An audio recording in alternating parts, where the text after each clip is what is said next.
Hello guys, this is your favourite YouTuber स्वीडी। इंसान की ना पूरे जीवन में खूबसूरत लाइफ होती है और वो लाइफ है स्कूल लाइफ। मतलब कोई भी टेंशन नहीं, बस सुबह उठो, स्कूल जाओ, दोस्तों के साथ हंसी मजाक करो और दिन खत्म। लेकिन इस हंसी मजाक में कई बार ऐसे कांड हो जाते हैं कि जिसको संभालने में हमें काफी सारी मुसीबतें आती है। तो ये तब की बात है जब मैं स्टैंडर्ड 10 में था और मेरे को स्कूल ट्रिप से निकाल दिया था। तो हुआ ये था कि मैं जिस स्कूल में पढ़ता था उस स्कूल में स्टैंडर्ड 10 के बच्चे को बोर्ड के बाद 10 डेज के लिए शिमला मनाली की स्कूल ट्रिप होती थी। और रूल ये था कि हमारे स्कूल में ना स्टूडेंट की ब्लैक लिस्ट बनाते थे और जो भी इस ब्लैक लिस्ट में होता था उसे ट्रिप पे लेके नहीं जाते थे। लेकिन इस बार हमारी स्कूल ट्रिप होने वाली थी, तब लकीली ब्लैक लिस्ट नहीं बनाई और हम सभी को ट्रिप में आने का मौका मिल रहा था। लेकिन वार्निंग भी दी थी सर ने कि जो भी इस ट्रिप में आने से पहले कोई भी कांड में पकड़ा गया उसे ट्रिप में लेके नहीं जाएंगे। ये बात सुनते ही मैंने और मेरे बेंच पार्टनर ने ये तय कर लिया कि हम कल ट्रिप के पैसे लेके आएंगे और हमारा नाम लिखवा देंगे, ताकि किसी भी कांड में आने के बाद भी हमारी ट्रिप कैंसिल ना हो। और क्लास में सबसे ज्यादा शैतानी और कांड करने वाले लड़कों में हम दोनों सबसे आगे थे, इसलिए हमारे चांस भी काफी थे कि हमारी ट्रिप कैंसिल हो जाए और हमको कोई चांस ही नहीं लेना था कि हमारी ट्रिप कैंसिल हो। लेकिन मैं एक ऐसे कांड में फंस गया कि सब कुछ खत्म। तो हुआ यह था कि मैं ना स्कूल में चोरी छिपे मोबाइल लेके जाता था और हमारी स्कूल इतनी स्ट्रिक्ट थी कि हमको चॉकलेट भी ले जाना अलाउड नहीं था। और जब हम स्कूल की बस हमारी रिटर्न होती थी तब मैं और मेरा दोस्त उसमें गेम्स और इंस्टा वगैरह चलाते थे। और ये बात मेरे सारे दोस्तों को भी पता थी कि मैं स्कूल में मोबाइल लेके आता हूँ। और तभी ना हमारी बोर्ड एग्जाम आने वाली थी, तो हमारी स्कूल में ऐसा था कि सब सिलेबस दिसंबर तक खत्म कर देते थे और लास्ट 3 मंथ का रीडिंग टाइम होता था, जहाँ सारे स्टूडेंट गर्ल्स और बॉयज को हॉस्टल में रीडिंग करना होता था। और हमारी स्कूल इतनी स्ट्रिक्ट थी कि बॉयज और गर्ल्स को आपस में बात करना भी अलाउड नहीं था। सब कुछ एकदम बढ़िया चल ही रहा था कि हमारी पहली ब्रेक में मेरा दोस्त आया और उसने मुझसे कहा, तू आज स्कूल में मोबाइल लेके आया है? मैंने कहा हाँ। तो उसने बोला कि मुझे तू अपना मोबाइल दे और मुझे काम है। मैंने बोला कि तेरे को क्या काम है? उसने बोला मेरे को मेरी गर्लफ्रेंड से बात करनी है, तेरा मोबाइल मैं उसे दे दूंगा। फिर मोबाइल की ये बात सुनते ही मैंने बोला कि देख ऐसा हो सकता है, रहने दे। तो उसने यार भाई नहीं है मेरा, ऐसा क्यों करा, ये सब बोल के मेरे पास मोबाइल लिया और उसकी गर्लफ्रेंड को दे दिया। ऐसा ना करीब 4-5 दिनों तक हुआ। लेकिन हमारी स्कूल में एक लड़का लड़की का चक्कर चल रहा है, ये बात सर को पता चल गई और इधर हमारा बुरा वक्त चालू हो गया। जिस लड़के लड़की को सर ने पकड़ा ना, इनके सीसीटीवी फुटेज देखी तो मेरा दोस्त उसकी गर्लफ्रेंड को मेरा मोबाइल देते हुए पकड़ा गया।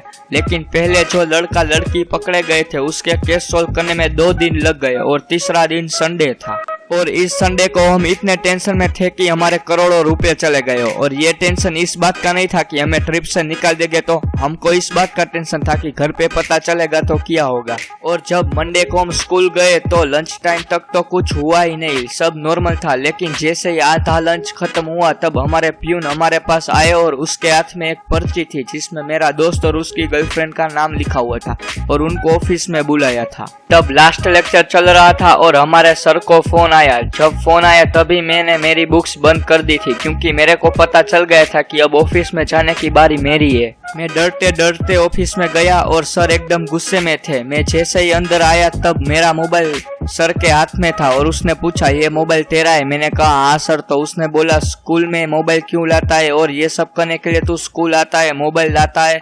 तेरे पेरेंट्स का नंबर दे, अभी तेरे पेरेंट्स को फोन करता हूँ। मैंने कहा नहीं सर, अब से नहीं करूंगा, इस बार जाने दो। ये वो बोलने ही लगा, लेकिन सर मेरी बात मान ही नहीं रहे थे। एक ही सवाल, तू मोबाइल स्कूल में क्यों लाया? इसकी वजह से ये सब हुआ। पापा का नंबर दे, अभी फोन करके बताता हूँ। मैंने इमोशनली होकर सर को कहा, इस बार जाने दो, आगे से अच्छा कुछ भी नहीं करूंगा। ये वो मैं इमोशनली होके बोल ही लगा। लेकिन मेरा इतने ही बोलने के बाद सर ने मेरे को बोला कि तेरे पापा को फोन करूंगा, ये बात तो पक्की है, लेकिन लड़की को तूने फोन दिया था ये बताऊं या तू स्कूल में मोबाइल लाया था ये बताऊं? तब जाहिर सी बात है लड़की का चक्कर का पता चले, इससे अच्छा तो यही है कि फोन के बारे में बताए। तो मैंने कहा फोन लाया हूँ, ये बात बता दो। सर ने पापा को फोन किया और पापा ने उठाया और सर ने बोला कि मैं स्कूल से बात कर रहा हूँ, तुम्हारा लड़का स्कूल में मोबाइल लेके आया है। ये बात सुनते ही मेरे पापा ने बोला, अभी उसके पास फोन है तो ले लो और छुट्टी के टाइम पे दे देना। और ये भी बोला कि मोबाइल क्यों लाया था और सर ने बोला ऐसे ही लाया था और पकड़ा गए। तब मैं खुश भी था कि लड़की की बात तो घर पे पता नहीं चली और टेंशन ये था कि घर पे पापा क्या कहेंगे। और तब स्कूल की घंटी बजी और सर ने मुझे मेरा मोबाइल दे दिया और मैं मेरी बुक्स लेने के लिए हॉस्टल गया। तब सारे मेरे दोस्त का एक ही सवाल, क्या हुआ क्या हुआ, क्योंकि मेरे दोस्त और उसकी गर्लफ्रेंड को तो मेन प्रिंसिपल के ऑफिस में ही बिठाया था। और उस दिन मैं घर गया और घर जाते ही मैंने पापा को सामने से फ़ोन किया कि स्कूल में आपको फ़ोन आया था। तब पापा ने गुस्से में बोला, स्कूल में फ़ोन क्यों ले गया था। तब मैंने ये कह दिया कि हॉस्टल का मेरा एक दोस्त मेरे सामने आके रोने लगा और कहने लगा कि मुझे यहाँ से घर पे फ़ोन पे बात नहीं करने दे रहे, तू फ़ोन लेके आएगा, इसलिए मैं लेके गया था। तब पापा का गुस्सा भी शांत हो गया और उसने कहा कि अब से ऐसा कुछ मत करना, फ़ोन वोन लेके मत जाना। और ये बात सुनते ही मेरे पापा का गुस्सा शांत हो गया और उसने कहा कि आगे से ऐसा कुछ मत करना, मोबाइल मत लेके जाना। लेकिन शाम को मेरे एक दोस्त मुझे मिला और कहा कि कल स्कूल में हमारे दोस्त के पेरेंट्स को बुलाने वाले हैं। ये बात सुनकर मेरी फट गई। मैंने कहा कल इसके पेरेंट्स आए और ऑफिस में मुझे बुलाया तो मेरे पेरेंट्स को भी बुलाएंगे। तब शाम को मैं घर पे आया और सोचने लगा कि कुछ भी करके कल स्कूल नहीं जाना है। तो मैंने घर पे ऐसे ही उल्टी होने की एक्टिंग शुरू कर दी और ऐसा 2-3 बार किया। और नेक्स्ट डे मेरी मम्मी मुझे स्कूल जाने के लिए उठाना आई। तब मैंने बोला कि रात को मुझे उल्टी हुई थी इसलिए मुझे आज स्कूल नहीं जाना। और मेरी मम्मी तब मान भी गई कि उसने कहा कि तेरी तबीयत ठीक नहीं है तो ठीक है, आज स्कूल में मत जा।